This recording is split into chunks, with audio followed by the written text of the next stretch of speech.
नारायणं नमस्कृत्य नरं चैव नरोत्तमं देवीं सरस्वतीं व्यासं ततो जयमुदीरयेत्. Reading from Śrīmad-Bhāgavatam, Canto 10, chapter number 1, verse number 1. King Parikshit asked question to Sri Sukadeva Goswami. Kathito vansu vistaro bhavta soma suryayoho Ragyam chaubhe vanshanam charitam param adbhutam. That you have explained in detail the dynasty of the kings from moon and sun and their wonderful activities. So this was the verse, and we read Mangalacharan verses of Sri Vishwanath Chakravarti Thakur. So he now comments, Vachaitavyashu artheshu vaktur utsaham vardhetum taduktam abhinandati kathitaiti. So to increase the enthusiasm of the speaker, to inspire him about the topic which he is going to speak, he praises him by speaking this particular verse, Kathito vansu vistaro, that you have explained in detail the dynasty. Brahma prapotrat suryat Brahma patratvena Brahmanshatvena Mano adhishtatritvena Swam Bhagavad Angikrit Vanshyatakattvena cha Somasya Abhyaritatvat Purnipata. So he is commenting on this Dvandva Samas Soma Surya. It's a compound word made from Soma, moon, and Surya, sun. So in the Dvandva Samas or when there are various nouns put together to make one word, there are various rules. Which comes first, which comes second. If there are two or more, obviously there have to be at least two. So there are certain principles, like the one which has less number of vowels will come first, etc. So one of the rule is abhyahartitatvatcha, that one which is more respectable comes first and then comes second, and so on. So if you have to make a samas or compound word, say for example between Yudhishthira and Arjuna, so it should be Yudhishthira Arjuna yoho, or Yudhishthira, whatever is the vibhakti you have to use, but Yudhishthira will come first, Arjuna will come second, because Yudhishthira is senior to Arjuna and therefore respectable to him. If it is Yudhishthira, Arjuna and Bhima, then Bhima will come second and Arjuna will come third. Although according to another rule, Bhima should come first because he is shorter. So generally we know that sun is more honorable than moon, because sun is the one who has the original light and moon is only reflecting it. Sun is also bigger in size. Sun is the center around which all the planets go around, right? Sun is called Surya Narayana, you don't call it Chandra Narayana. So there is so much praise about sun god. You don't hear so much about moon. So Gayatri is also called Savitri Gayatri. Savita also refers to sun. And Gayatri chanted facing the sun. And Gayatri is the essence of the Vedas. So it should have been Surya Somayoho. instead of Soma Suryayo. So Sri Vishwanath Chakravarti is explaining now why it is Soma Surya. That is how he is saying. So he says that Brahma's son is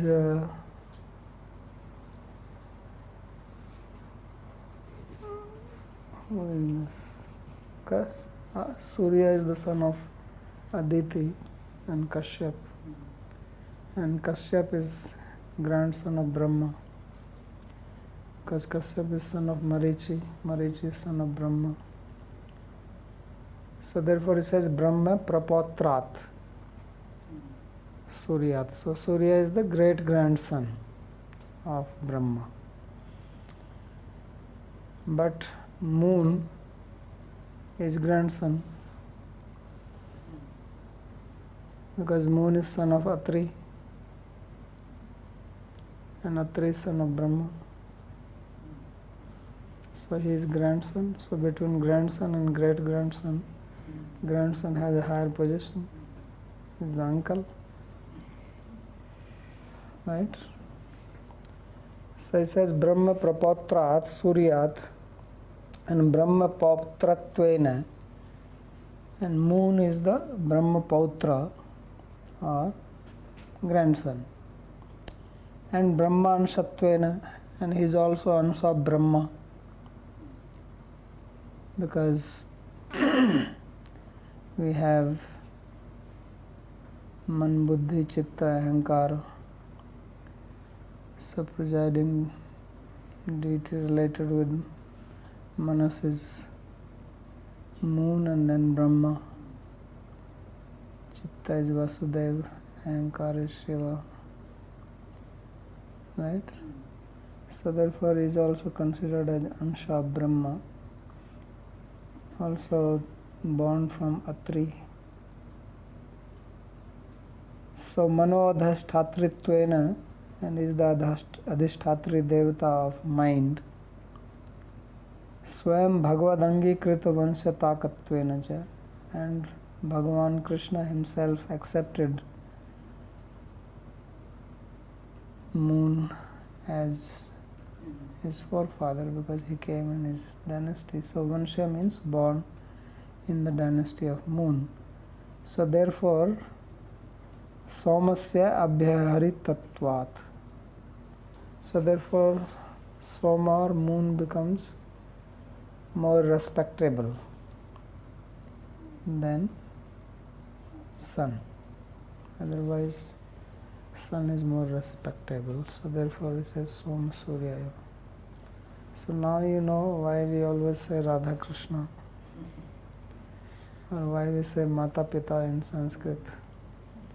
In English also mother father, because mother is more respectable than father. So Mata Pitu Sahasrena Gaurvata Tirichyate. Manu says that mother is 1,000 times more honorable than father. So in the Samas, mother always comes first. And then when you see Pitarau, then Pitarau means Mata has been dropped, because there is a rule. And it is from Pitarau that you have the word parent in English. I mean, I don't want to say from Pitarau because modern scholars get upset. But at least it's cognate, because there was an Indo-European language from which came Sanskrit and the European languages. So there is a similarity between Pitarau and parent, because parent refers to both and Sanskrit Pitarau refers to both, mother and father. It's actually Mata Pitarau. Matri Pitri, Mata is dropped, but they cannot say that mother has been dropped because they don't have any rule like that. So that shows that actually Pitarau comes first and parents comes later. Because in Sanskrit you have a rule. It's like when you have Krishna, Krishna is Krishna, Krishna. Two. One is dropped. becomes Krishna. So Krishna represents two Krishnas.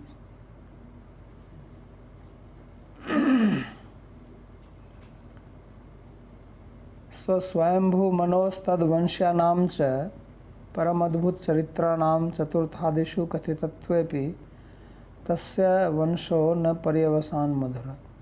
So although Swayambhu Manu and his dynasty was described earlier, which has all these wonderful characteristics, right? Dhruv Maharaj and Uttanpad, they all appeared in that dynasty.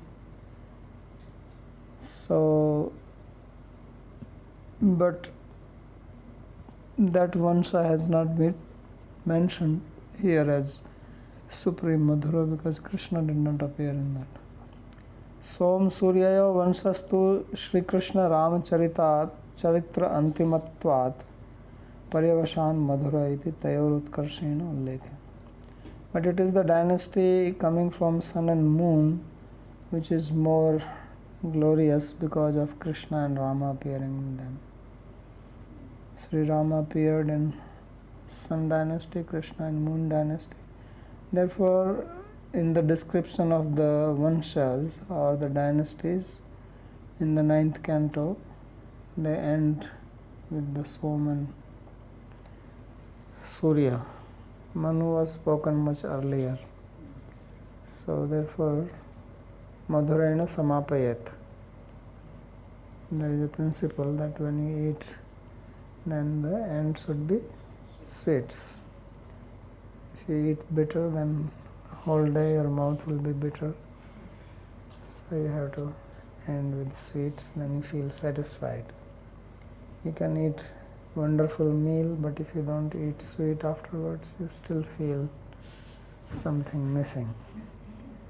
But once you eat sweet, then that tops it, that closes the door.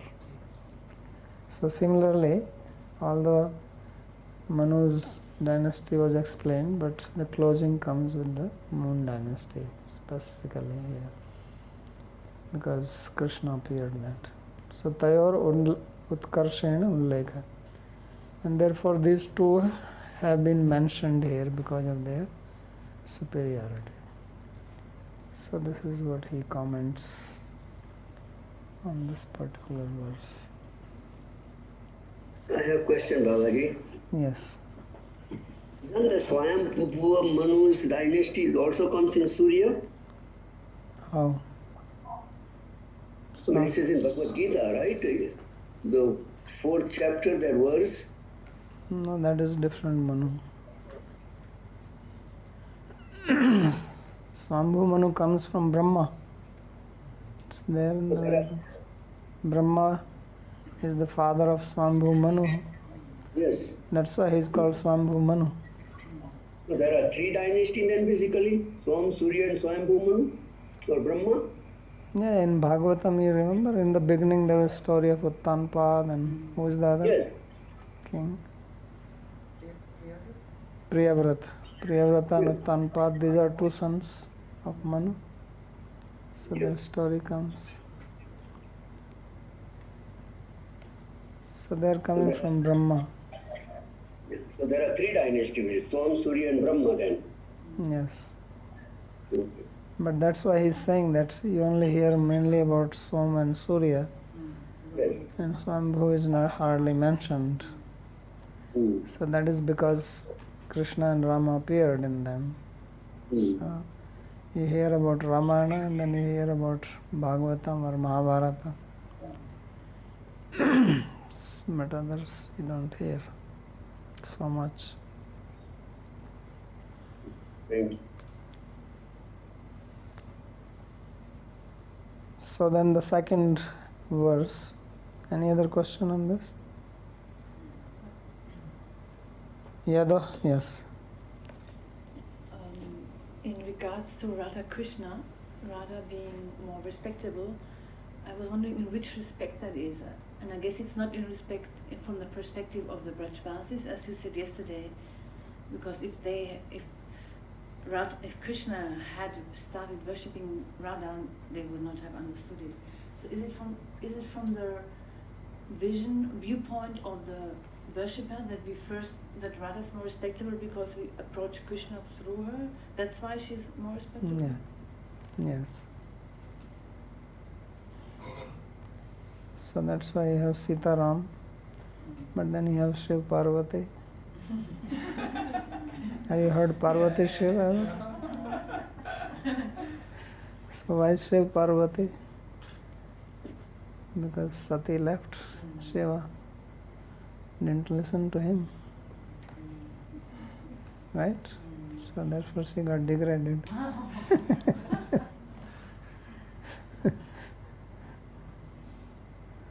She came as Parvati, but now she has to be next to Shiva, not Parvati Shiva.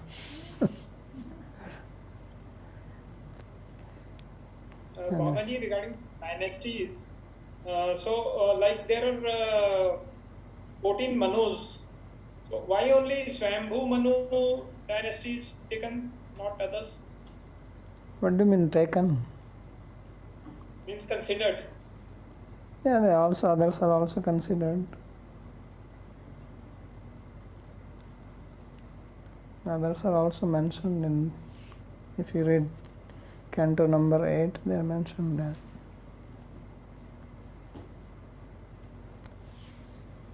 Yadosya dharma-shīlasya nitram muni-sattama tatranseന avtirnasya Vishnur-viryani shanshanaha. So then King continues. He says that you have spoken about Yadu earlier. So Yadu is called here as Dharma-shīla. So you spoke about the dynasty of Yadu, who is very dharmic. And now I want to hear about that person, or best of the Munis, in whose dynasty Krishna appeared. So please describe that. So yeah, it is interesting that he is calling Yadu as Dharma-shīla, because Yadu is the one who refused his father, right? His father asked him, give me your youth. He is the eldest son, and he is the one who set the standard. He said, no. Why shall I do that? So how can he be considered as Dharma-shīla then? He did not obey his guru, his father. Father is also a guru. So there is a statement, Agya Gurunam hi avicharaniya, that he should follow this order of guru, avicharaniya, without thinking. So why did he think? He should have done it as Puru did it. So there is dharma and then there is param-dharma. So we see that Kumaraj also refused Brahma when he asked them to marry. We also see Bhishma refused Parshuram when he asked him to marry Amba. So it is a principle that you follow the order of parents or teacher. But if it is going against the principle of Paramadharma, then one can refuse. So Yadu was a devotee of Krishna, and he knew that if he becomes old, then he would not be able to perform devotional service. And what is his father going to do with his youth? Use, right? So many times people ask this question, should devotees donate their limbs, right? They have this, what is it called, organ donation? So this question is many times asked, that what should devotee do? Shall they donate their organs? So here we have the example of Yadu. who refused his father. He was not even donating his organ, but only his youth to be used by the father. So he refused it because it will have two disadvantages. One is that he would not be able to execute bhakti, because what can he do in old age? You need help from others. You cannot dance, you cannot do kirtan, you cannot sweep because your back is bent, or maybe you can do better sweeping. You're already bent. Right? You cannot do gardening, you cannot do go-seva. Right? You cannot do any of these things. So that is one thing. And second thing is that his youth will be misused for material purpose. So therefore he considered this and he refused. So therefore he is not criticized for this. Just as the Kumaras are also not criticized for disobeying. Nobody says why Kumara disobeyed, because for higher purpose. Yes, getting married, having children, this is also dharma. But this dharma is not the ultimate purushartha. Although among the four purusharthas, dharma is considered as a purushartha. But dharma actually is not an ultimate purushartha. Just as artha is not an ultimate purushartha, kama is not an ultimate purushartha, dharma is also not ultimate purushartha.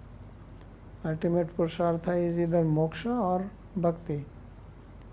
Because ultimate purushartha is that attaining which you don't have to achieve anything else. If after attaining that you have to still work, then it was not real purushartha. It's like attaining wealth is a purushartha, but it is not ultimate, because after attaining wealth also it's not that you just sit down and do nothing. You use your money for something. So you are still not fulfilled, you are still not perfect. So he understood this and therefore he refused. So for that reason he is called here as Dharmashilasya. So Yadosya Dharmashilasya Nitram Muni Sattam. And Sukdev is Muni Sattama. So Muni means Mananshil, those who thinkers, scholars, philosophers. And Sattama can be taken as the best of the Munis, or you can take Munischaso Sattamascha, who is Muni and also Sattama. And Sattama means devotee, because devotee is also called Sat, therefore we have Satsanga. Right? Satsangena Vinauddhava. Cannot get bhakti without satsanga. So satsanga there means bhakta sangha. So therefore Sat, Sattara and Sattama. Sattama means topmost devotee. So he is a Muni Sattama. Therefore he has knowledge, means Muni means Jnani and Sattama means devotee. And thus he is qualified to describe Krishna's pastimes. So that is significance of Muni Sattama. But now he says, Tatra Anshena Avatirnasya Vishnor Viryani Shanshana. That please describe to us the exploits of Vishnu who appeared as an Ansha. So this Anshena Avatirnasya Vishnu who appeared by Ansha. Ansha means part. Anshi means whole. So this is a problematic statement now. So we have to keep in mind that Krishnastu Bhagavan Swayam. Thus Krishna is Swayam Bhagavan. And therefore now to say that Parikshit Maharaj saying that who is an Ansha does not make sense. So therefore it has to be given meaning. So there are different meanings which are given. Anshena meaning also is that one who came along with Balram, because Balram is his Ansha. And Tritiya Vibhakti Saharthe Tritiya. So Tritiya Vibhakti third case is used when somebody is coming with someone else. Putrena Sahagata Pita. Father has come along with son. So father is in first case, son is in third case. So therefore Anshena Avatirnasya, one who descended along with his Ansha Balaram. And there are other meanings which he gives in the commentary, you will see. So Yados Charitam Kathitam. So you have explained the activities of Yadu. Tasya Pitriyagya Langhitve api Shuddha Bhakti Matvat Nitram Dharmashilatvam Navame Vyakhyata.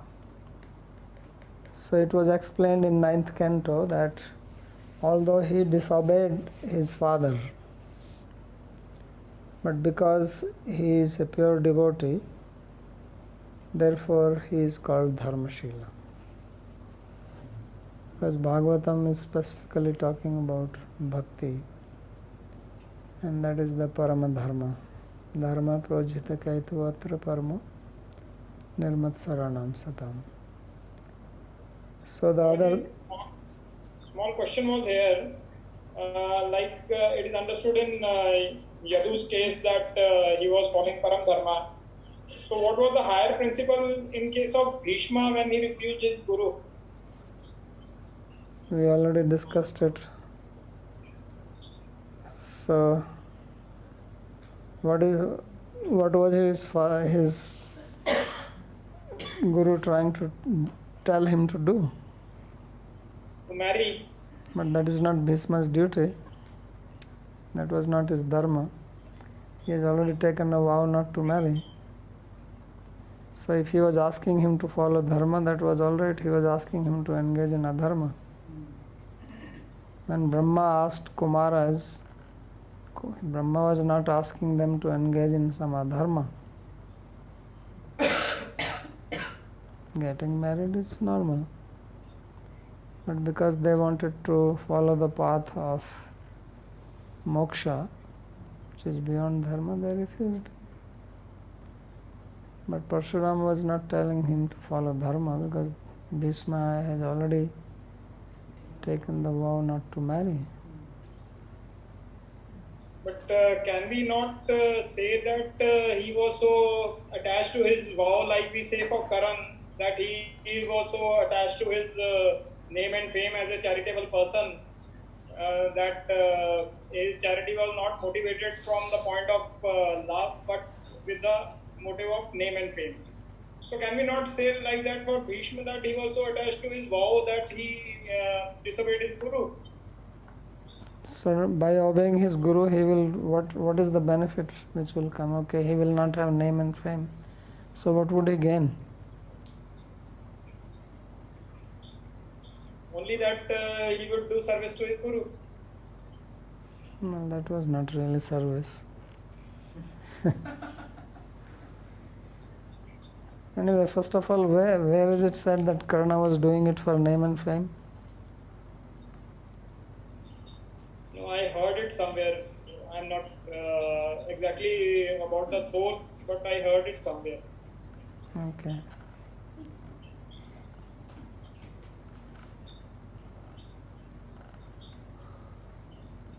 Okay. So Nitram Dharmashilatvam Navame Vyakhyatam. So this has been explained in the 9th canto. Ekadashe Vyakhyashyate cha. This will also be described in 11th canto. So in 11th canto there is a dialogue between King Yadu and Avadhuta. I think beginning from 7th chapter, 7th, 8th, 9th. or 6th. So that Avdhuta, when he talks about his 24 gurus, so he is speaking to Yadu. So there also Yadu is described as a great devotee, and he is inquisitive. That's why he was asking him. Muni sattamaiti munitvat sarvagyatvam bhaktmukhyatvat bhakti utkarsh sthapkatvam iti ubhayam tvayi eva drishtam iti bhava. So Sri Vishwanath Chakravarti is commenting on the word Muni Sattama, that because you are Muni, therefore you are Sarvagya, means you are the knower of the truth, and because you are Sattama, therefore you are Bhakt Mukhya, you are great devotee or chief of the devotees. Therefore you will establish Bhakti, the superiority of Bhakti. Nityam Vishnu Janpriya, it is described in the first canto, that how he became dear to Vishnu Janas or Bhaktas. Atmaramasya Munyo Nirgantha Pyurokrame. Although he was Atmarama to begin with, but then after hearing Bhāgavatam, he became Vishnu Janapriya, became devotee. Rather, he became very dear to devotees because he spoke on Bhāgavatam. All the great sages, they came and assembled to hear him. So these two characteristics, he says, are found in you only, specifically. So he has this specific characteristic, that he is highly realized, learned, Jnani, and also devotee. So tatra avtirnasya viryani kathaya. So you please describe the activities of this person who appeared in Yadu dynasty. But you, Yes. just like one thing, here is interesting that actually King Parikshit is addressing Yadu as a dharmashal. So he understood the principles all along the way, hearing the Bhāgavatam. Yes. Yes, of course he understands. And he knows the greatness of Yadu. So he says, Anshena Vishnoya. So this Anshena Vishnu means, now some twisting will start, because straightforward meaning is not possible here. So that's why people say, well, these Gaudiya people, they are always trying to twist. Yeah. But you have to keep in mind what is being said earlier. So if you say that he is an Ansha of Vishnu, then Krishnastu Bhagavan Swam does not make sense. So therefore Krishnastu Bhagavan Swam, that is, Jiva Goswami says, the Paribhasha Sutra. That is the defining statement. That is the statement which has defined who is Krishna. So Aniyame Niyam Karani Paribhasha. Paribhasha is that which establishes the principle when there is no principle. So till then there was no specific statement made about Krishna. It's only 3rd chapter. So he makes it statement now that Krishna is Swam Bhagavan. So now anything which is said about Krishna will be interpreted by like that. So you may have heard the famous principle that Purva Parya Daurbalyam, that between Purva and Para, which comes first and which comes later. So earlier is considered as weaker, what comes later is considered as stronger, right? But it is not always like that. There are principles. So if there is a paribhasha given, then that cannot be overridden by anything. Otherwise, it is not a paribhasha. Otherwise, what is the point in making that paribhasha if something is going to? So making a clear statement, it is also a Shruti statement, means a direct statement. It is a direct statement, not coming by some interpretation. It is Shrutena. Shrutena arthena chanjasa, it is direct Shruti statement. Shruti here does not mean Veda, but that which is heard by the words. So Krishnastu Bhagavan Swayam is a Shruti statement, and Shruti statement overrides everything else. Linga, Prakarana, all this Samakhya Sthan, they are all overridden by Shruti. So therefore the word Anshena has to be interpreted here. So why Parikshit Maharaj is speaking like this? Does he not know that Krishna is Swam Bhagavan? So why is he making such a enigmatic statement or mysterious way of saying? So because people in the assembly, everybody does not understand Krishna is Swam Bhagavan. People even now, what to speak of when Parikshit was there, they think Krishna is Vishnu's avatar. Because generally the avatars are of Vishnu's only. Jagrihe Parusham Rupam Bhagavan Mahadadevi. So it is Bhagavan who takes the Purusha Rupa, which is Vishnu, and then all the avatars are coming. Nidhanam Bijam Avyam.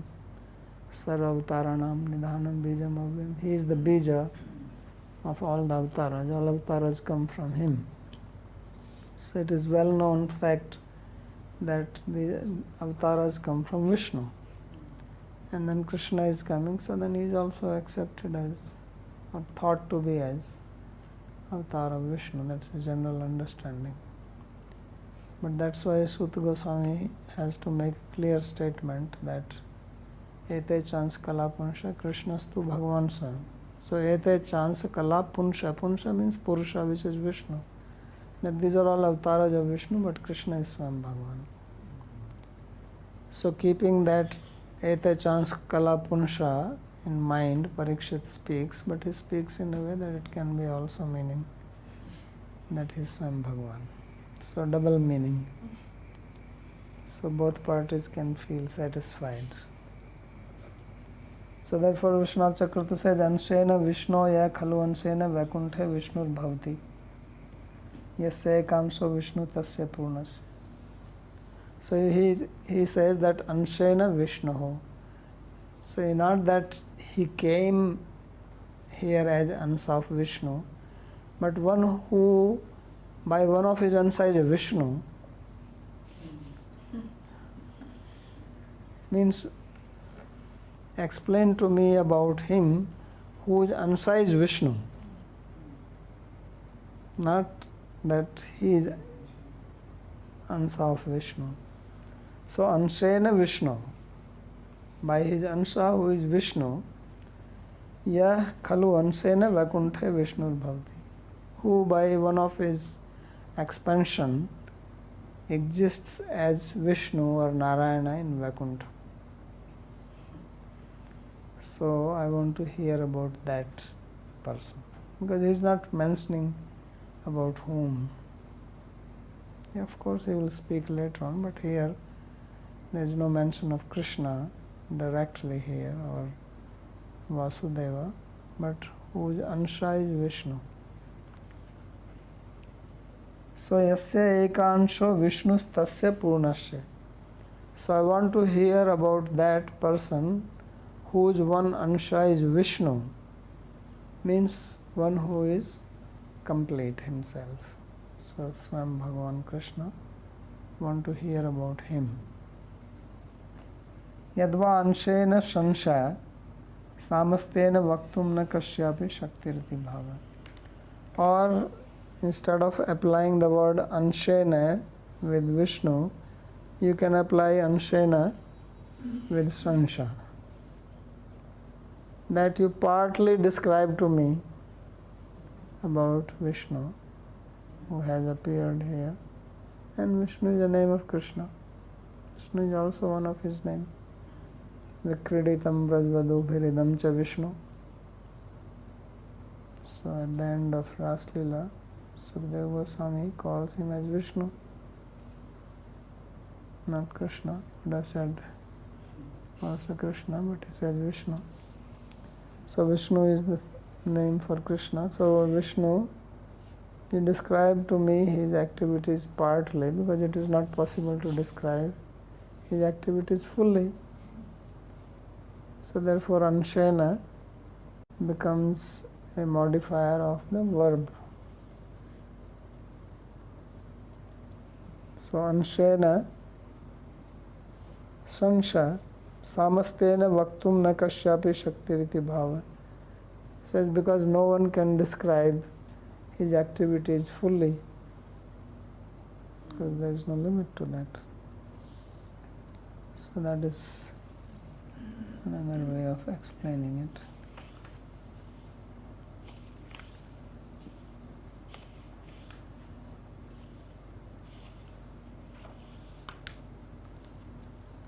Then third sloka. Avtirya yador vanshe bhagavan bhut bhavanah kritvanyani vishvatma tani no vad vistarat. So he is again referring to Yadu, giving a lot of credit to Yadu. So he says that he appeared in the dynasty of Yadu Maharaj. And who is he? Bhagavan Bhuta Bhavana. He is Bhagavan. What type of Bhagavan? Bhuta Bhavana. So Bhutanam Bhavayati iti Bhuta Bhavana. So Bhuta Bhavana means living beings. Simple meaning is who creates living beings. But as we will see in the commentary, Bhava also means prema, Bhava Bhakti. So one who gives prema to living beings is Bhuta Bhavana.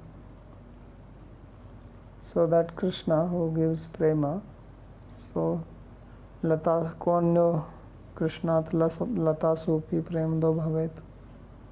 Who else is there who can give prema even to a creeper? Because creepers were also dropping tears of love. So that is Bhut Bhavana. Kritvan yani Vishvatma tani novad vistarat.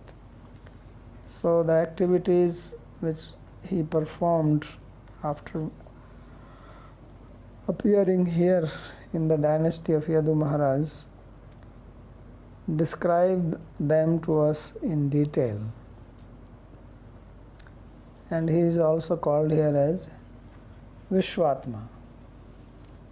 So Vishvatma means also one who is the Atma of living beings, and Atma also signifies the object of love, means he is the object of love for all. Vishwa means all, Vishwa means universe. So who is to be loved by all? That is also meaning of Vishvatma. So Krishna Mainam Avehitvam Atmanam Akhilatmanam. So he is the Atma of Atma, which means he is the supreme object of love.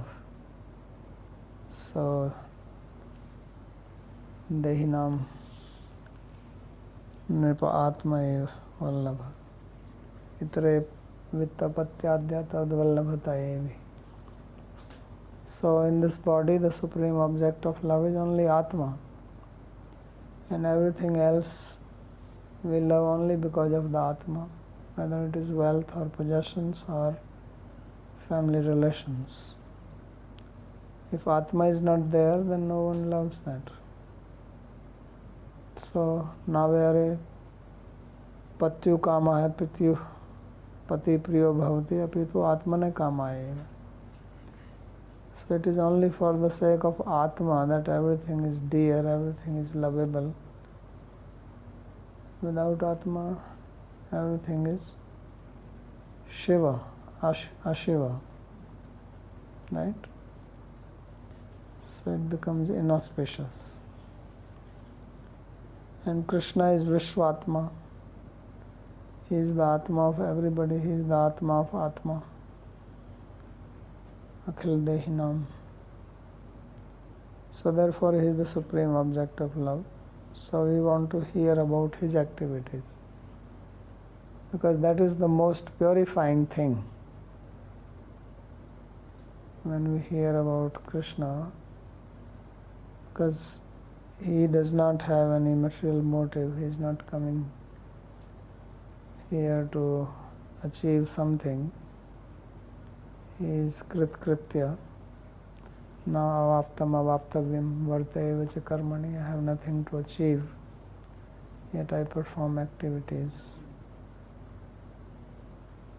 So by hearing his activities, one becomes purified. Janma karma se me divyam. Krishna himself says, my birth, my activities are divine. By hearing them, by understanding them, one becomes free from bondage. So therefore he specifically asks about him. So this is Parikshit's compassion on us, because if he does not ask, then Sukadeva will not speak, and then we will not hear this. So it is not only just for his benefit he is asking, but for the benefit of everyone else.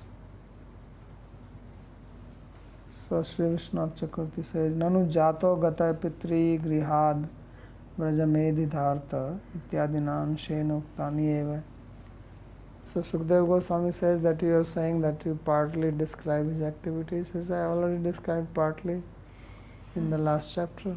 Towards the end, I spoke 2 shlokas about him. Right? So what more you want? In 2 shlokas I gave the whole history. That after taking birth in the prison, he went to Gokul. So, Jato Gata Pitri Grihad Vraja Medhitartha. Didn't I say that? So why are you asking? So then he says, Satyam Samastena Tadviryani Sankshipti Kritya Vaktum Asakyani Eva. So his Parikshit says, yes, it is not possible to describe his activities in completeness. Even if you condense them, still it is not possible. Taya tu anshena yani uktani tani api sankshipti kritya slokabhyam uktani. So he says, what you have said partly, they also you have made them so concise, so brief, that you spoke only 2 slokas. Nothing more. Says that's not satisfying. All the time I'm waiting, that there is going to be a big feast, and then you come and put half a laddu in front of me. I was waiting for a big plate of sweet rice. So this is not enough. Ato bahubhi shlokai stani eva vistriti kritya bruhi ityahavtiri. So he says, what you spoke in those 2 shlokas, that only now you expand in many shlokas. I am not asking you that you speak everything, that is not possible, but just expand that, what you summarized. Bhutani bhavavanti premavanti karoti iti priyojna muktam. So he says that the word bhut bhavana is explaining about the priyojana, the purpose. Why is he asking to describe this in detail? Because Krishna is bhut bhavana, or one who gives prema to the jivas, to the living beings. So by hearing about him, people will benefit So that's why he is asking. So this is the purpose, prayojana, which is being indicated by Nirlokam ramyamasa murtya sarvang ramyaya iti avitript drisham nrinam iti samurtya loka lavanya nirmuktya iti adibhyas kathav avgamat. So he says that this was understood also in the last chapter. There was a mention Nirlokam ramyamasa murtya sarvang ramyaya, that Krishna, he gave pleasure to everybody by his beautiful limbs. So then it is said avitripta drisham nirnam. So that when Uddhava was talking about Krishna, then he says people will look at him with unsatisfied eyes. And then in 11th canto it says Samurtya Loka Lavanya Nirmuktya, that by the beauty of his form he liberated people. So these statements referring that how he gave prema, because if they are looking at him with unsatisfied eyes means what? They have prema for him. Otherwise you look at somebody, then how long you will look at the person? But if you love somebody, then you want to look at that person again and again. And more intense is the prema, more you want to see. You are never satiated. So avitripta drisham indicates the love which he gave to them, therefore they are not satisfied. Same in the last chapter when it is said that he gave pleasure by his beautiful body. So pleasure comes only by seeing someone if you have liking for that person, not otherwise. If somebody is your enemy, he may be beautiful, you don't like to see that person.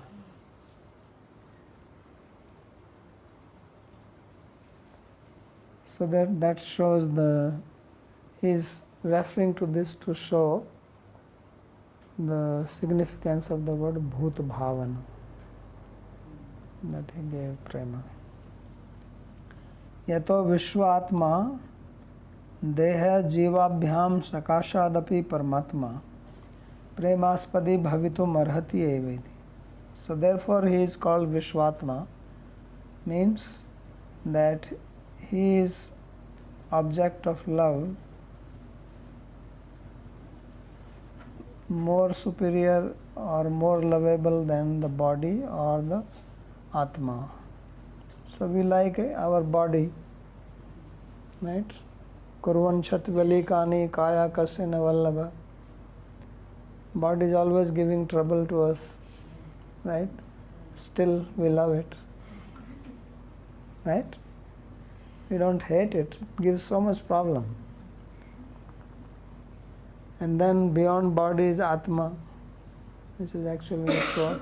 We love the body because we think this is our Atma.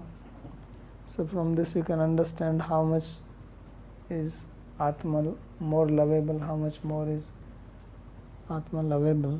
If body is so much lovable because of misidentification, how much more lovable would be Atma? And then how much more lovable will be Paramatma? So Krishna Marinam Avehitam Atmanam Akhilatmana. So Jagadhitaya Sopyatra Dehi Bhati. He is here for Jagat Hitaya, for the welfare of Jagat, universe. And what is the welfare? Love. So it's only to give that he is here.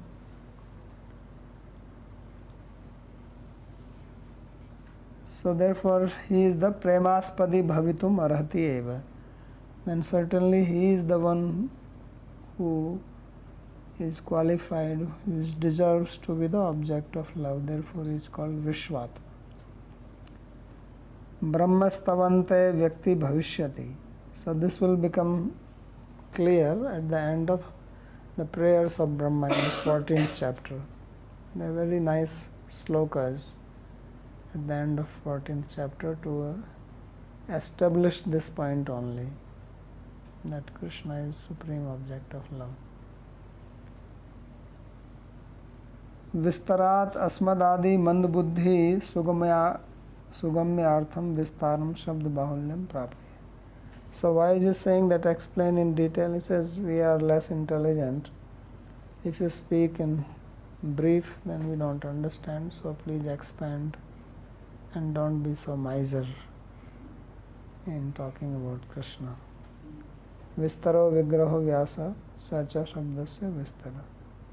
So Vistara, Vigraha, Vyasa, they all means expansion. This is the end of his comment on the thing, and we'll stop here. If there is any question.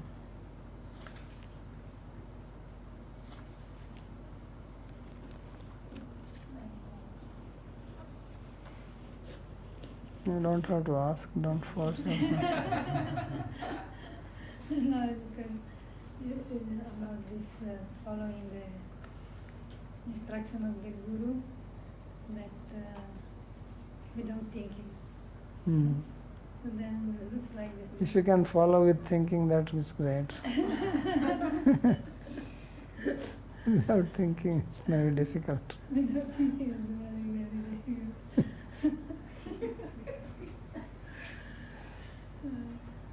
Looks like it's a big disqualification, this thinking. Yes. So that is the difference between Shraddha and Buddhi. Shraddha and Buddhi have a little conflict. Because Buddhi is that which gives you vivek.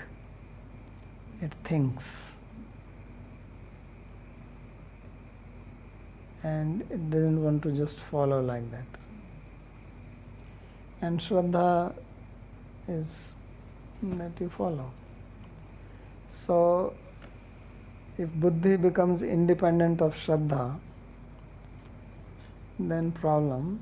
But if Buddhi is subservient to Shraddha, then that is a very good combination.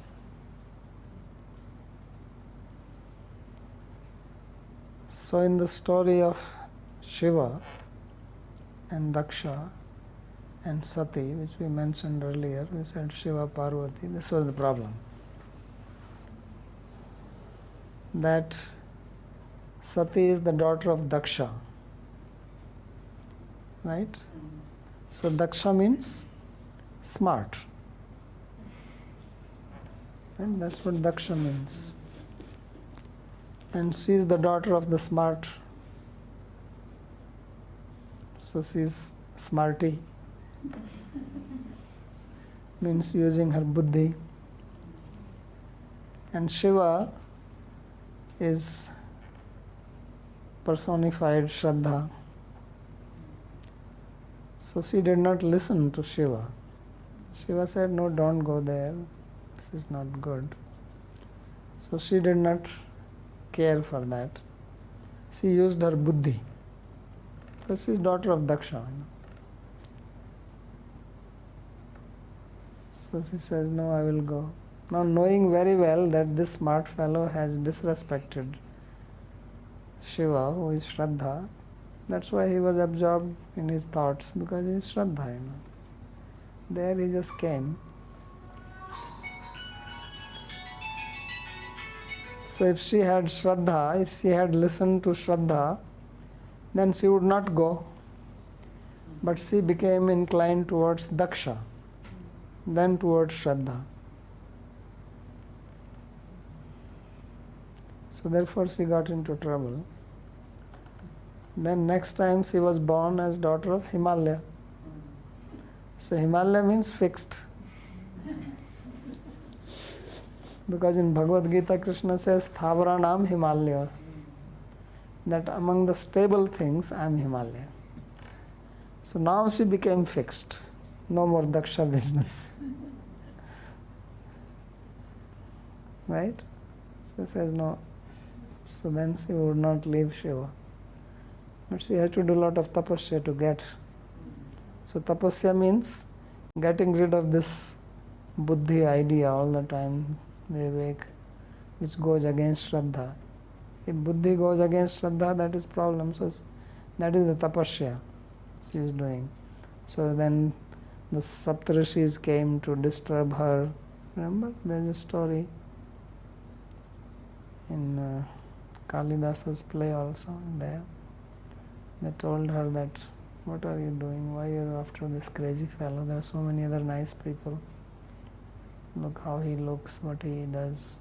So she did not listen to that. So now she was fixed on her Shraddha. So that is difficult job. Tapasya is needed for that. Now we are too much after buddhi. Actually, buddhi is not bad, but if buddhi becomes attracted to enjoyment, after all, why did she go there? To enjoy, right? Because my sisters are going there, it will be a big festival, I want to go there. So this has nothing to do with her devotion to Shiva.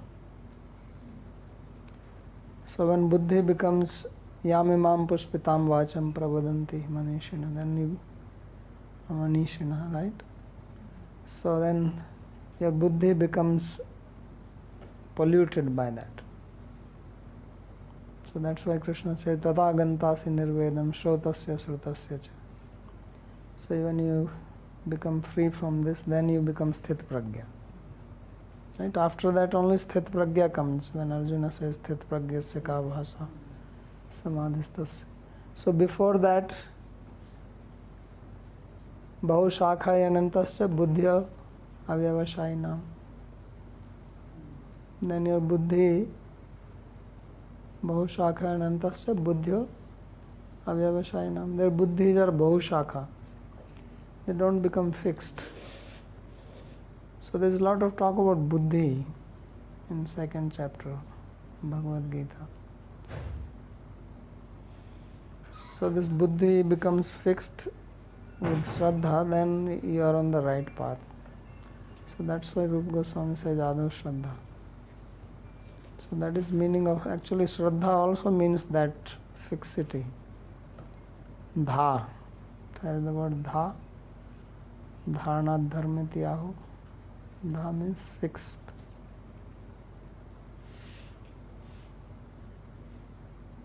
Otherwise, buddhi says, okay, now do this, do that, do this. And keeps on running wherever he sees some.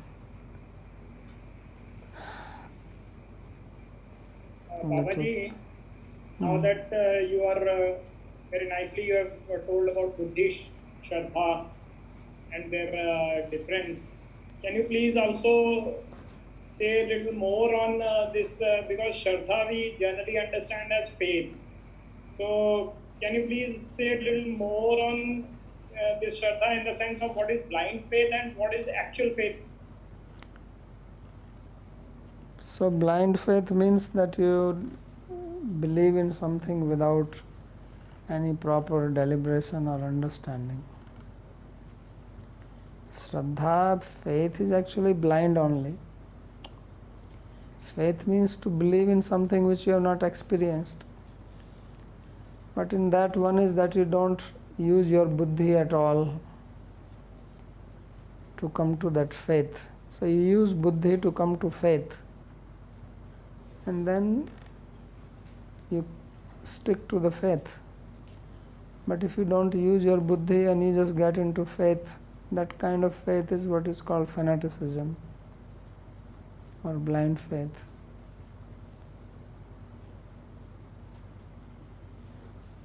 So with the buddhi we come to the faith and then we use our buddhi to get fixed in the faith. Then buddhi should not go against the faith. Yes.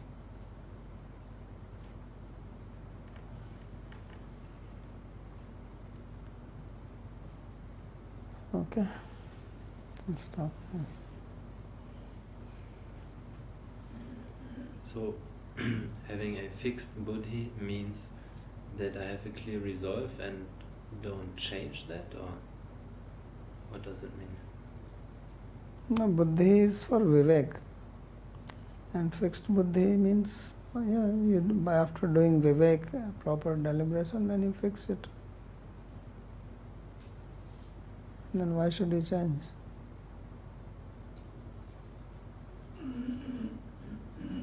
So the fixity or stability is in the resolve, in the goal. Yes. Okay.